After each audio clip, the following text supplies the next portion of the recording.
Hello and welcome to this exclusive interview with Undersecretary General Tom Fletcher, responsible for OCHA, UN's humanitarian aid arm, responsible for aid in some of the most difficult areas of the world, recently visiting places from Gaza to Israel to Syria and beyond. And the conversation today is really about this geopolitical moment we find ourselves in when some of the most traditional donors, when it comes to humanitarian aid, most importantly the US, are in a moment of retreat, but also when the world's needs have never been bigger. Thank you so much for speaking to the National and coming to visit us here. Thank you, Mina. It's great to be back in Abu Dhabi. Great to be back at the National, where I used to enjoy writing a column. Well, we're pleased to have you here. Of course, this is your 100th day on the job, and it's really a moment to reflect. But you've also come into the job at a moment of heightened concerns about where the future of humanitarian aid is going. We've just heard the UK will reduce aid spending and increase defense spending. And that seems to be the way of most of the traditional aid providers from Europe, and of course, taking the lead from the United States under President Donald Trump. Where does this leave you, your agency, but also humanitarians around the world? So it's been a tough 100 days in the job. And when I met the caretaker leader of Syria, he said, "I hear you've got the toughest job in the world." And I said, "I think you've now got the toughest job in the world." But let's be clear, it's not as tough doing my job as it is being one of the people that we're there to serve. And right now, over 300 million people are in dire, dire need of support globally. And the reality is we're not able to reach them all because we're overstretched, we're underfunded. We're literally under attack in many of the places that we work. And that was all before I started. And in these 100 days, we've seen more of those conflicts, more ferocious, longer duration, more intense. And we've seen this new context of a much, much more challenging funding environment. And look, let's be clear, every aid cut is a punch in the gut. It's a punch in the gut for our work because we know the impact. We know that there will be lives that we can't save as a result of not having the funding that we did. So it does set us back. And, these are significant donors who are currently retreating from that humanitarian support. A message I take from it are two things, I suppose, is one, we've got to get way more effective, way more efficient. We've got to deal with the bureaucracy, the duplication, the waste in the aid sector, and make sure that every dollar we get is being spent saving lives. And secondly, we've got to diversify our funding base. We can't rely on traditional donors. We've got to win the argument with the public globally that what we do does save lives and that it really matters. I think, maybe across the aid sector, we've got too complacent about that the support will always be there. And so we've got to win that argument afresh for global solidarity. If you are an average citizen of the US and you are struggling to make ends meet, why does it matter to them that aid should get to Gaza, of all places? Well, that's the argument we've got to find, isn't it? Because we've got to show how humanitarian support isn't just a moral imperative. I think many of us would see there's an ethical, moral driver behind this mission. Increasingly, we've also got to find ways to frame it so that people who are struggling at home, and look, I think governments should hold us to account. They should be demanding of us, and they should be able to say to their taxpayers, this is a good use of your money, especially when people are struggling at home. And I think we're still in this period since the great financial crash, 2008, 2009, where the world was always going to turn inwards. Countries are going to deal with problems closer to home first. Now, I think you can make that case. I think you can show that inequality and poverty globally often drives insecurity. It drives the flow of people, migration. It drives pandemics. It drives more economic insecurity. And of course, now it hooks up with climate change as well. And I don't shy away from using those words, climate change. I haven't stopped believing in climate change just because of a few elections. Those things all hook up, and they do have an impact on people's jobs and security and well-being closer to home. So I think we've just got to find a way to join the dots and show how support for the world's most vulnerable people is the right thing to do ethically, but also strategically. Now, when we talk about strategically, as you said, you have the toughest job in the world and you're having to fly all over the world to really get a grip on the situation on hand. But you're also talking about the need of no complacency and efficiency. How much internal work are you having to do? A huge amount. And so I coordinate the UN humanitarian sector, the agencies, but I also chair the body that coordinates the humanitarian community more widely, the NGOs and so on. And I think we're conscious, and we met last week in Geneva and launched a big, new, bold, radical plan for efficiency in the sector. We've got too many layers, too much duplication, there's too much bureaucracy, and we've got to be running the test over everything that we do. How is this helping someone in Darfur, for example? I've got to be able to look people in the eye who I meet in, I think I'm the only person in the world who's been to Darfur, Damascus, Kupiansk, and Gaza in the last 100 days. So I have a responsibility to tell their story, but I also have a responsibility to represent the aid world to them and say, I'm confident that we're delivering for you. And there's more work to be done there. You mentioned the many places you've been to, but most importantly, Gaza. Very few people have actually been able to get onto the ground and see the situation there. One, how would you characterize the situation in Gaza? And two, how much aid is actually getting in? We have thousands more trucks able to get in because of the ceasefire, but it's still not really enough to meet the needs there. So Gaza is worse than anything I've seen. And I've been to some very tough places, as I described. And I think the reality is that nothing can prepare you for that. I'd prepared myself for the worst, and it was worse than that. Particularly, I'd been at Nir Oz, one of the kibbutz that was hit on October the 7th in southern Israel. And then so you cross, a quarter of the people there were taken hostage or killed. But then you cross from southern Israel through the Erez checkpoint into northern Gaza, and it's just a wasteland. My staff, most of whom have lost their houses, lost family members, had to use GPS to try to find where their houses used to be because there were no landmarks to navigate by. And one of the first things I asked the guy who was in the car with me, I said, you see in the rubble here, there were lots of dogs. Why are the dogs so fat? And he said, well, the people are looking for the corpses of their relatives, but so are the dogs. And you notice the people are thin. And then it goes on for mile after mile after mile. You can't tell what was a school, what was a hospital, what was a home, everything leveled. But what you don't find, I was there 2 weeks after the ceasefire. The conditions are awful. The needs are huge. But I found that the sort of despair and hopelessness was being replaced by more of a sense of defiance. People wanting to go back, telling us we need tents. We're going to pitch a tent on the rubble of our home and we'll rebuild. The needs are massive, absolutely massive. But one of the sort of unspoken stories of the last month is that everyone thought the ceasefire would fail because we wouldn't get enough aid in. We'd been told 600 trucks a day, and everyone thought that was impossible. And we've gone beyond that. 20,000 trucks already. And every day that ceasefire holds, and it's touch and go every single day, we get another 600, 700 trucks in, feeding 2 million people. Every day we're saving more survivors. And, we have to put huge pressure on all the parties to let us continue to do that. Of course, it's not enough. The needs are just horrendous. But it's a lot more than anyone expected. And we've made some progress. I mean, you said it's worse than anything you've seen. And the scenes you describe are horrifying.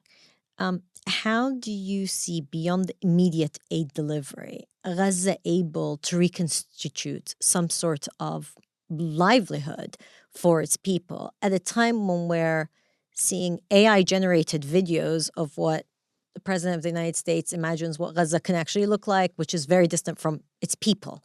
So how do you see the next phase if the ceasefire holds? Well, I haven't seen the detail of President Trump's plan. I'm sure it's there, waiting to be unveiled. But I think one thing we can all agree on, whether you're a Palestinian in Gaza or a humanitarian or President Trump, is the scale of the devastation and how unlivable those conditions are. Now then, we probably have different ideas about what's needed next. Every Palestinian I spoke to said they wanted to stay and they wanted to rebuild. That is a massive job. It will take months to clear the rubble if we're allowed to get everything in, even to do that rubbish clearance, the rubble clearance, to go through, remove the unexploded ordnance, remove the bodies from those homes and communities, that in itself is a huge job. And then you've got to, the international community has got to go in with the will and the patience and the resource to rebuild. And that is a huge, huge prospect, a massive project ahead of us. Now, can we make the case that we're ready to start that right now, knowing the risks that Israel might go back in again, that the bombardment might start again? It's a hard case to make to people. But I just wish we could bring, as the global community, as humanity, as much money and energy and creativity to rebuilding Gaza as was spent on destroying it. That would be a pretty good starting point for the world. And of course, we talk about Gaza, but there is the West Bank and there's the bigger political track, which you're not directly involved in. And yet the work you do now can feed into confidence building measures to get us to a point. So one, are you looking at this wider picture, or are you too involved in the immediate developments? So Gaza has been a massive focus because that's where we can have most impact on saving lives, which drives everything that we do. But at the same time, we can't take our eyes off the West Bank. And I spent a day driving around Hebron, Jenin, Tulkarem. And you can see the way that there is deliberate violence happening right now to drive people from their areas in order to expand the settlements. And that's obviously devastating to watch.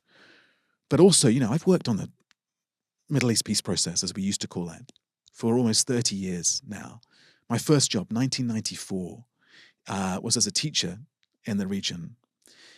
My first job in the Foreign Office, 1997, I was writing the lines for politicians, the speeches that said, we believe in UNSCR 242, we believe in land for peace, we believe in a two-state solution. And what's happening now, the change of those facts on the ground, is uprooting the last hope that we all have for that two-state solution. And yet there is no better idea. I haven't heard anyone come up with a better idea to give Israelis and Palestinians the chance to live in security, justice, and opportunity. It's the only way where we demonstrate that the life of a Palestinian baby matters just as much as the life of an Israeli baby. The life of an Israeli baby matters just as much as the life of a Palestinian baby. As humanitarians, we don't see the difference. We want people to live and coexist together in security and stability. It doesn't happen without the two-state solution. Now, two-state solutions also, of course, very closely linked to Syria, that still has occupied land, the occupied Golan Heights by Israel, and Israel is also moving further into Syria. And of course, Lebanon, where you are ambassador and have a very strong connection to. And you've seen the developments most recently on the ground and the level of devastation in Lebanon after the war, but also Syria recovering from its civil war and with this new leadership. And be it Gaza, be it Lebanon, be it Syria, there is a real need for reconstruction. Yeah.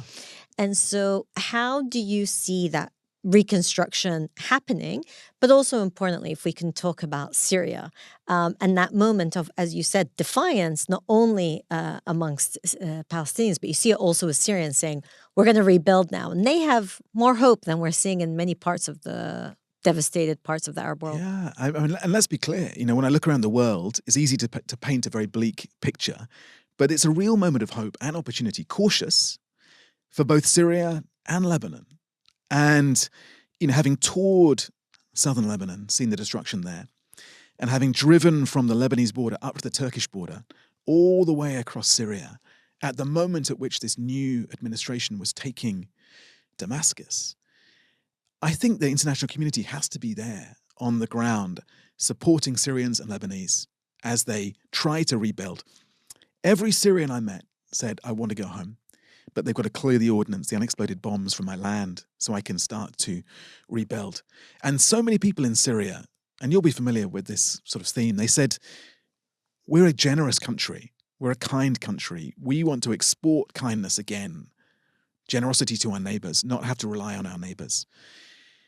Give us food, electricity, and help us rebuild. Clear messages. The power electricity points are really important. And that comes, as you say, rebuild. And I think we've got to really engage as the international community. I'm glad that sanctions are being lifted on Syria. We've got to get the World Bank, big development actors in, and we've got to show the Syrian people that there is a dividend for them here, that there are results, that we're on their side at this moment. And from my conversations with the new authorities, including the caretaker leader, al-Shara, I felt, this is an administration that we can work with. Now, of course, we trust and verify all the way along. We keep checking back to make sure they're delivering on an inclusive government, to make sure that women are part of the leadership of Syria and that they feel they have a future in Syria.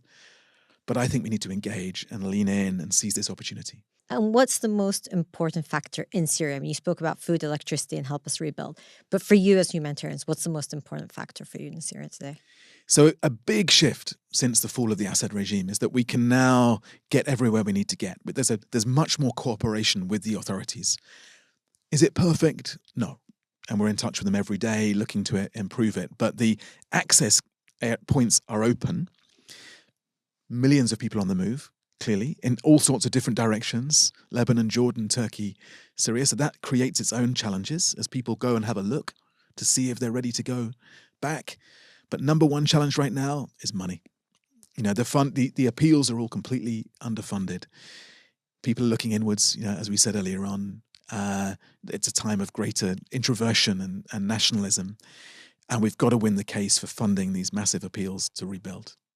I'm going to come back to funding the appeals, but I want to ask about Yemen and Sudan because they often get forgotten. Are you able to operate in Yemen? We are. And of course, in all these places, humanitarians stick around and we try and stay and deliver until it's impossible.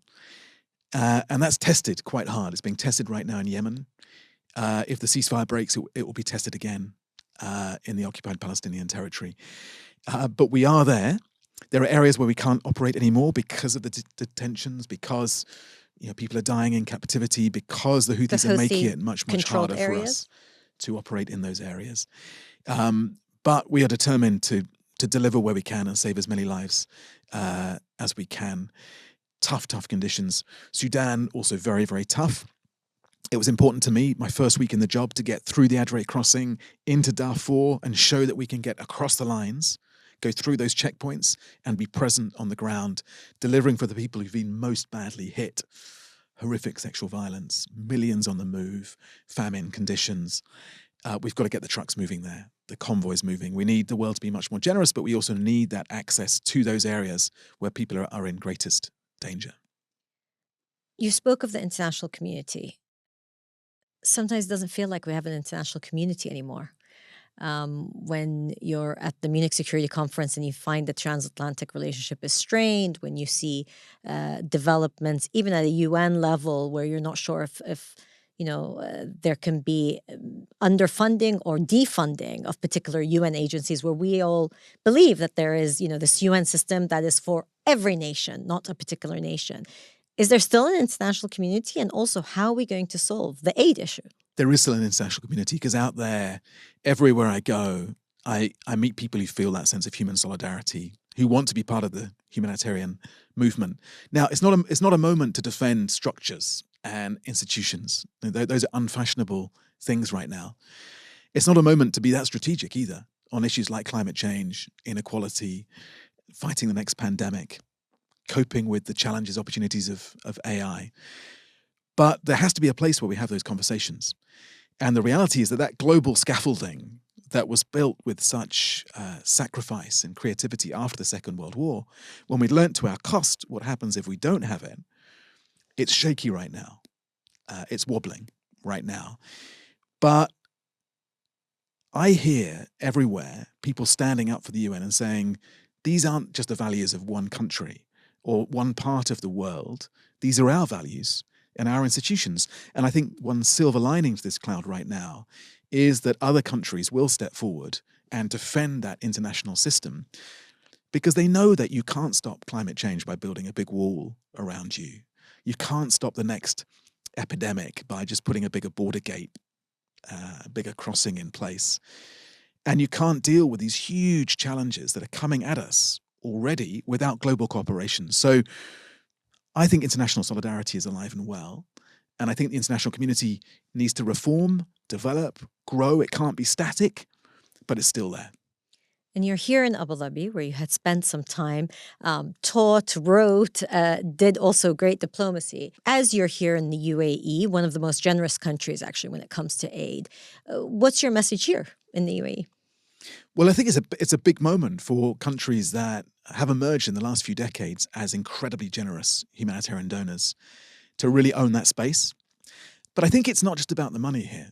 And that's a really important part of the equation. It's about bringing the energy and the ideas and that problem-solving mentality that I saw day in, day out when I lived here.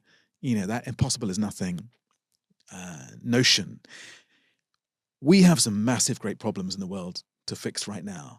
Ending some of these conflicts, supporting those 300 million people.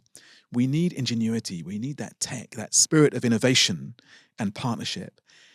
And the UAE can be a massive exporter of that energy and that innovation right now. So I'm not here to say, please fill in the gap left by other donors.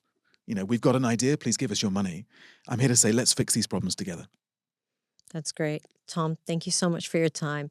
Tom Fletcher speaking about incredibly important issues, but also making it about the people who are the recipients of this important aid. Thank you for speaking to the National. Thank you, Mina.